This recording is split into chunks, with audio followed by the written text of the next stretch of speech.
What's up guys, in this video I'm going to show you how to make your own beautiful ambient samples. I'm going to be using a guitar and some choir because those two together are just too OP. Stuff like using guitar VSTs will be really helpful, or if you don't want to play in real life that'll help as well. And some vocals from like maybe Arcade or Splice, or maybe your own vocals can help as well. If this video helps you or if you like it in any way, shape or form, feel free to subscribe and comment down below what you think. And without more to say, let's get to it. So here's what I got so far. I already have my chords laid down. I think we're in C minor, it's not a minor, it's a major chord. I think we're in E flat major if I'm not mistaken. And off the rip, you already know it's a guitar melody because of how the chords are made. So as you can see, they're strummed a little bit like how you play in real life. And then on top of that, for the velocity, I randomize them. Just let me show you a quick way to do that. Go to this icon up here, the tool one, hit that, and then hit humanize, and it'll just automatically randomize your notes for you. And as I said in the intro, you want something pretty good. I'm using Contact 8 because they have some good stuff on there. And I'm using the Electric Mint preset. Well, I don't think it's a preset, it's like just a pack in general, but yeah, that's what I'm using. And then I'm using Beach Party for this sound.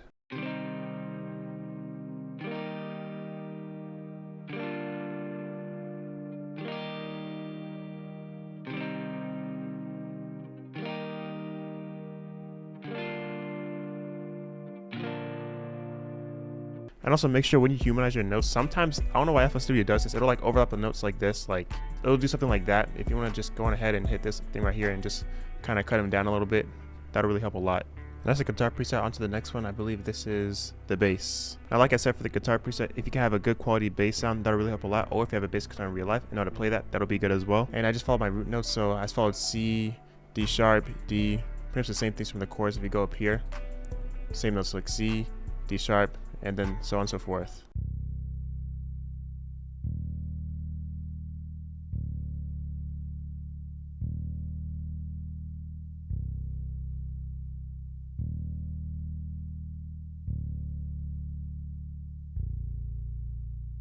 Now this part is a little optional, but I think it's still good to have. Having a top line guitar melody is like the cherry on top when you have like your main chords and stuff in the bass. For this one, you can get a bit creative and just place notes what sounds good to you. I guess the only downside to this is if you're not really the best on detecting keys or how to stay in scale, this can be a bit tricky. But honestly, if you don't know how to do that, just look at your chords and just kind of mimic those notes and then just like kind of place your notes on your other pattern accordingly.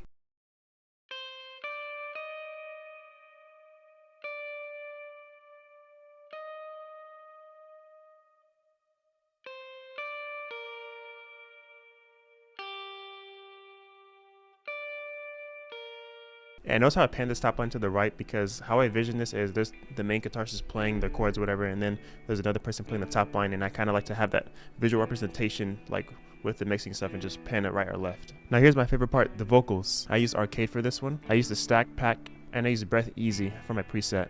And honestly, using vocals from Arcade is quite easy. All you want to really do is just make sure you're in key. So just go down here. And like I said, if you have a good ear, this will be really easy. But if not, I'm sure there's some kind of like app you can go on your phone. Like I know there's Auto Key where it's free for iPhone, where you can just like play something aloud and it'll detect the key for you, which is pretty cool. Or I know there's some VSTs as well that you can use, but just figure that out. And just lay notes down that sound good to you.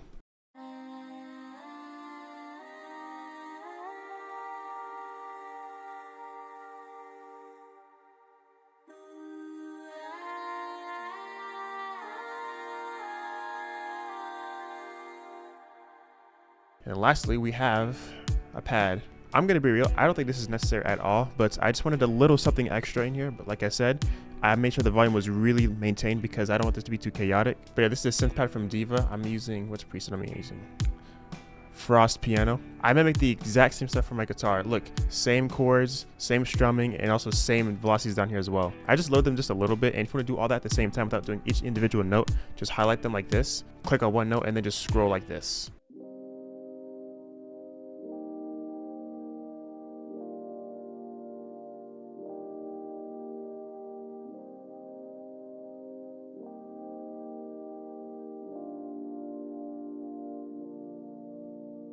And that's the samples. Let's just quickly go over the effects. So of course, in my opinion, having your essentials like an EQ is nice.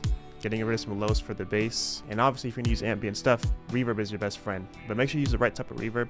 This is more on the chill side. So I use something like vintage reverb, which is a little bit more like kind of old-fashioned sounding and not too like futuristic sounding and digital sounding. Ozone Emulator 2 is a good thing to have because that adds that nice stereo and width to your sound. Putting on stuff like the choir or pads will be really ideal in my opinion. And also just another thing to give your music more space without even using too much effects is just, you know, panning is always nice. The stereo button or making stuff mono just kind of filling up a decent amount of space will be pretty cool. And then that's pretty much it. Just really about having your main sound and having stuff complement it, you know, since that's your foundation. Using effects to also give you that certain vibe and texture is really cool as well. And like always, like don't be afraid to try something new. Like usually for vocals, I have like maybe a one shot or something like that, or a phrase, but I use a choir. And as I said, I thought it was a bit of a risk sonically because I'm like, it sounds like it's taking a lot of room, but I was like, let me just level it down a little bit, compress it, and hopefully it sounds good. But yeah, man, like I said in the beginning, if you like this video, like and comment, subscribe if you're new, and I'll see you in the next one, and I'll play the sample for you.